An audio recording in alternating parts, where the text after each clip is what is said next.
প্রিয় ছাত্রছাত্রীরা, আশা করি তোমরা প্রত্যেকেই ভালো আছো। তোমরা যারা নবম শ্রেণীতে পড়ো, তোমাদের জন্য আমি আবার একটি ভিডিও তৈরি করছি। আমরা ফরাসি বিপ্লব নিয়ে আলোচনা করছিলাম। আজ আলোচনা করছি ফরাসি বিপ্লবের পিছনে অর্থনৈতিক কারণগুলি কী ছিল। খুব একটি গুরুত্বপূর্ণ কারণ, ফরাসি বিপ্লবের পিছনে অর্থনৈতিক কারণ কী ছিল। আমরা ইতিপূর্বে সামাজিক কারণ দেখেছি, ফরাসি সমাজ ব্যবস্থা দেখেছি। সেখান থেকে কিছুটা ধারণা তোমরা পেয়ে গেছো যে ফরাসি সমাজের তিনটি শ্রেণী ছিল, প্রথম, দ্বিতীয় এবং তৃতীয় শ্রেণী। যাজক হচ্ছে প্রথম শ্রেণী, অভিজাত হচ্ছে দ্বিতীয় শ্রেণী এবং বাকি সকলে হচ্ছে তৃতীয় শ্রেণীর অন্তর্ভুক্ত। তার মধ্যে রয়েছেন বুর্জোয়া এবং শাকুলের শ্রেণী। তো আমরা আজকে আলোচনা করছি অর্থনৈতিক কারণ। সেখানে আমরা দেখেছিলাম যে যাজক এবং অভিজাত এই দুই শ্রেণী হচ্ছে সুবিধাভোগী শ্রেণী, আর তৃতীয় সম্প্রদায়ে সকল মানুষ ছিল শোষিত এবং নিপীড়িত শ্রেণী বা নিপীড়িত মানুষ, অসহায়। তাদের মধ্যে অবস্থা ভালো ছিল কাদের? বুর্জোয়া শ্রেণীর, যারা ব্যবসা করত, শিক্ষক, উকিল, ডাক্তার, এদের হাতে কিছু অর্থ ছিল এবং কারো কারো হাতে অনেক অর্থ ছিল। শিক্ষা দীক্ষায় এরা অনেক বেশি এগিয়ে ছিল যাজক এবং অভিজাতদের থেকে, কিন্তু তাদের সামাজিক মর্যাদা ছিল না। যাই হোক, অর্থনৈতিক কারণ কী ছিল? ষোড়শ লুইয়ের সময়, শুরুটা হয়েছিল অনেক আগে, চতুর্দশ লুই থেকে, কিন্তু ষোড়শ লুইয়ের সময় এসে ফ্রান্সের রাজকোষ প্রায় শূন্য হয়ে গিয়েছিল। একটা অর্থনৈতিক দুর্ভিক্ষ দেখা দিয়েছিল ফ্রান্সের রাজকোষে। তার মূল কারণ কী ছিল? তার মূল কারণই ছিল বৈষম্যমূলক কর ব্যবস্থা এবং ফরাসি রাজাদের বিলাসপ্রিয় জীবনযাপন। একটি ছোট্ট উদাহরণ দিচ্ছি। ভার্সাই রাজসভায় বা ফরাসি রাজসভায় 18,000 কর্মচারী নিযুক্ত ছিল। তার মধ্যে 16,000 কর্মচারী নিযুক্ত ছিল শুধুমাত্র রাজপ্রাসাদের কাজের জন্য। ভাবতে পারো, সব মিলিয়ে 18,000 কর্মচারী ছিল, তার মধ্যে 16,000 কর্মচারী ছিল শুধুমাত্র রাজপ্রাসাদে বিভিন্ন কাজের জন্য। আর এই 16,000-এর মধ্যে 500 কর্মচারী ছিল শুধুমাত্র রানীকে দেখাশোনা করার জন্য। অর্থাৎ ষোড়শ লুইয়ের রানী মারি আতোয়ানেত, তার খাস চাকরের সংখ্যা ছিল 500। তাহলে তোমরা ধারণা করতে পারছো যে তাদের জীবনযাত্রা কতটা বিলাসপ্রিয় ছিল। এটা একটা কারণ ছিল। দ্বিতীয় কারণ কী ছিল? বৈষম্যমূলক কর ব্যবস্থা। কর আদায় করা হতো শুধুমাত্র তৃতীয় শ্রেণীর মানুষদের কাছ থেকে। যাজক এবং অভিজাতদের হাতে প্রচুর পরিমাণ সম্পত্তি থাকলেও তারা কোনো কর দিত না। ফলে রাজতন্ত্র বা রাজকার্য পরিচালনা করার জন্য যে বিপুল পরিমাণ অর্থের প্রয়োজন ছিল, তা তৃতীয় সম্প্রদায়ের মানুষদের পক্ষে দেওয়া সম্ভব ছিল না, কারণ বেশিরভাগ সম্পত্তি রয়ে গিয়েছিল যাজক এবং অভিজাতদের হাতে। সেজন্য রাজকোষ এ ঘাটতি দেখা দিয়েছিল। তৃতীয় কারণ ছিল যুদ্ধজনিত ব্যয়। এর আগে সপ্তবর্ষব্যাপী যুদ্ধ বা আমেরিকার স্বাধীনতা যুদ্ধে ফ্রান্স অংশগ্রহণ করেছিল, তাতে প্রচুর আর্থিক ক্ষতি হয়েছিল। সেই ক্ষতি মেটানো ফরাসি রাজাদের পক্ষে প্রায় অসম্ভব ছিল।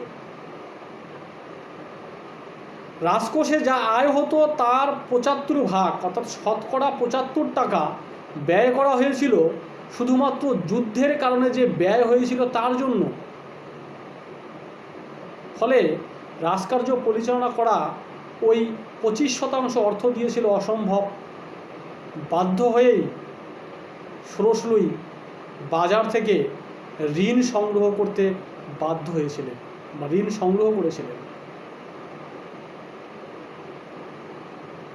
এই তিনটি ছিল মূলত ফরাসি কোষাগারের শূন্যতার জন্য দায়ী।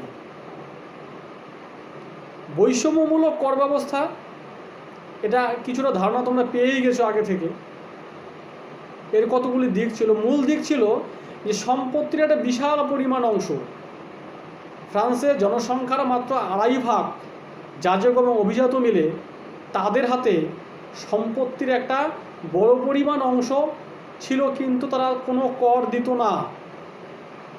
তৃতীয় সম্প্রদায়ের মানুষ অনেক বেশি ছিল, কিন্তু সম্পত্তির পরিমাণ ছিল অনেক কম। তথাপিও তাদেরকে রাজকার্য পরিচালনার সমস্ত ব্যয়ভার বহন করতে হতো কর দিয়ে। তার উপর শুধু রাজা নয়, যাজক এবং অভিজাতরাও অনেক সময় অন্যায়ভাবে এই তৃতীয় শ্রেণীর মানুষের উপর থেকে কর সংগ্রহ করত। তার মধ্যে একটা ছিল ধর্মকর। যাজকরা যেটা আদায় করত, গির্জায় উপাসনা করতে গেলে তৃতীয় সম্প্রদায়ের মানুষদের কাছ থেকে তারা কর সংগ্রহ করত, তাদেরকে কর দিতে হতো। কি অদ্ভুত ব্যবস্থা! তাই আমরা এক নজরে একবার দেখিনি বা শুনিনি যে ফ্রান্সে সেই সময় তৃতীয় সম্প্রদায়ের মানুষকে ঠিক কি কি ধরনের কর দিতে হতো। একটু ভালো করে মন দিয়ে শুনবে, কি কি ধরনের কর দিতে হতো।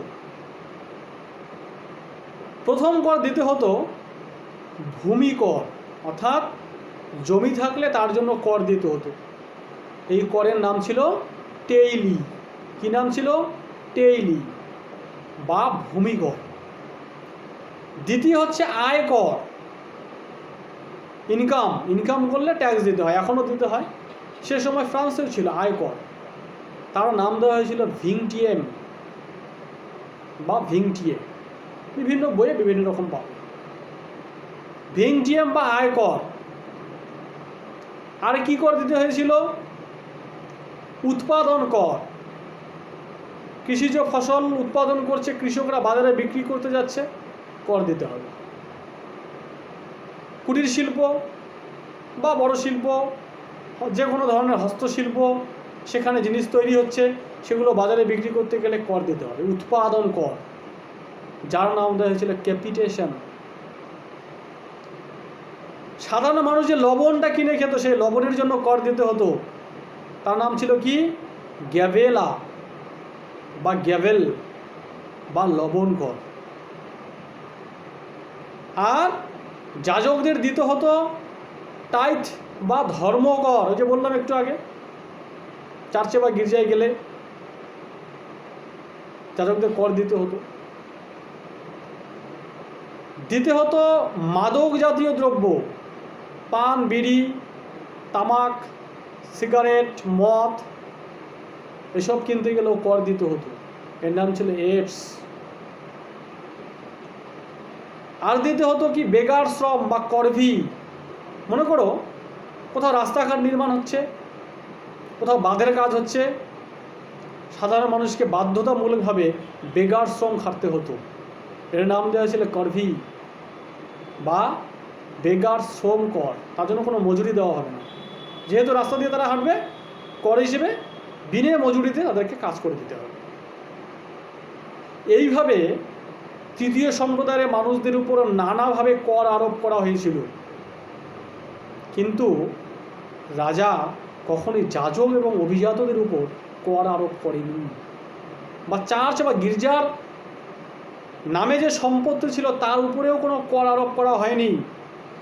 যাজক এবং অভিজাতরা ইচ্ছা করে কখনো কখনো যৎসামান্য কর দিত রাজকোষাগারে, সেটা একেবারেই নগণ্য। তা দিয়ে রাজকার্য পরিচালনা করা অসম্ভব ছিল এবং সেটা অনিয়মিত ছিল। ফলে তৃতীয় সম্প্রদায়ের মানুষ এত ধরনের কর দিতে দিতে তাদের অবস্থা একেবারেই সাঙ্গীন হয়ে গিয়েছিল, কর দেওয়ার শেষ সীমায় পৌঁছে গিয়েছিল। নানা প্রকার কর দিয়ে তাদের আয়ের 5 ভাগের মাত্র 1 ভাগ পড়ে থাকতো তাদের হাতে। তা দিয়ে তাদের জীবনযাপন করা ছিল অসম্ভব। আর এর উপরে এসে চেপেছিল অর্থনৈতিক বিপর্যয়। সারা দেশ জুড়ে মুদ্রাস্ফীতি দেখা দিয়েছিল, ফলে দ্রব্যমূল্য বৃদ্ধি হয়েছিল। নিত্য প্রয়োজনীয় দ্রব্যের দাম এতটা বেড়ে গিয়েছিল, প্রায় শতকরা 60 থেকে 65%, 60 থেকে 65% মূল্যবৃদ্ধি ঘটেছিল। সাধারণ মানুষ তাদের ক্রয় ক্ষমতা হারিয়ে ফেলেছিল। জিনিস কিনতে গেলে টাকা লাগবে তো, অর্থ লাগবে তো, অর্থ কোথায়? সব তো কর দিতেই চলে যাচ্ছে। তার সঙ্গে যুক্ত হয়েছিল প্রাকৃতিক দুর্যোগ। খুব স্বাভাবিকভাবেই দেখা দিয়েছিল দুর্ভিক্ষ, খাদ্যের জন্য হাহাকার। প্যারিসে শুরু হয়েছিল রুটির জন্য দাঙ্গা, এক টুকরো রুটি নিয়ে কাড়াকাড়ি। মানুষ এতটা বুভুক হয়ে গিয়েছিল। এরকম দুর্ভিক্ষ দেখা দিয়েছিল ফ্রান্সে। অর্থনৈতিক বিপর্যয়, জনসংখ্যা বেড়ে গিয়েছিল, জিনিসের দাম বেড়ে গিয়েছিল, প্রাকৃতিক বিপর্যয় দেখা দিয়েছিল, ফলে দুর্ভিক্ষ ছিল অনিবার্য পরিণতি। ফলে মানুষ এক মুঠো খাবারের জন্য রাজপথে নেমেছিল। শুরু হয়েছিল দাঙ্গা, মানুষ গ্রাম ছেড়ে শহরে ভিড় করতে শুরু করেছিল। গিজগিজ করছে লোক, সাধারণ মানুষ। কিসের জন্য? এক মুঠো খাবারের জন্য, এক টুকরো রুটির জন্য। ফাইট ফর ব্রেড, এক টুকরো রুটির জন্য দাঙ্গা। ফলে ষোড়শ লুই বাধ্য হয়েছিলেন এই অর্থনৈতিক দুরবস্থা থেকে, অচলাবস্থা থেকে বেরিয়ে আসার জন্য ফ্রান্সের যে জাতীয় প্রতিনিধি সভা তার ডাক দিতে, বা স্টেট জেনারেলের সভা ডাকতে বাধ্য হয়েছিলেন ষোড়শ লুই, যেটা প্রায় 175 বছর ধরে ডাকা হয়নি। 1614 খ্রিস্টাব্দের পর ষোড়শ লুই জাতীয় সভার আহ্বান করলেন। আর এই সভা থেকেই শুরু হলো ফরাসি রাজতন্ত্রের বিরুদ্ধে বিদ্রোহ, যা শেষে বিপ্লবে পরিণতি লাভ করেছিল। এই ছিল ফ্রান্সের ফরাসি বিপ্লবের অর্থনৈতিক কারণ। বাড়িতে টেক্সট বই পড়বে, না বুঝতে পারলে ভিডিওটি রিপিট দেখবে, আবার পড়বে, ফোন করবে। তোমাদের মনে যদি কোনো প্রশ্ন থাকে অবশ্যই জানাবে। এই অধ্যায় শেষ হলে আমি তোমাদের কিছু প্রশ্ন দেব। আজকে এটুকুই। ভালো থাকবে, ঘরে থাকবে, সুস্থ থাকবে।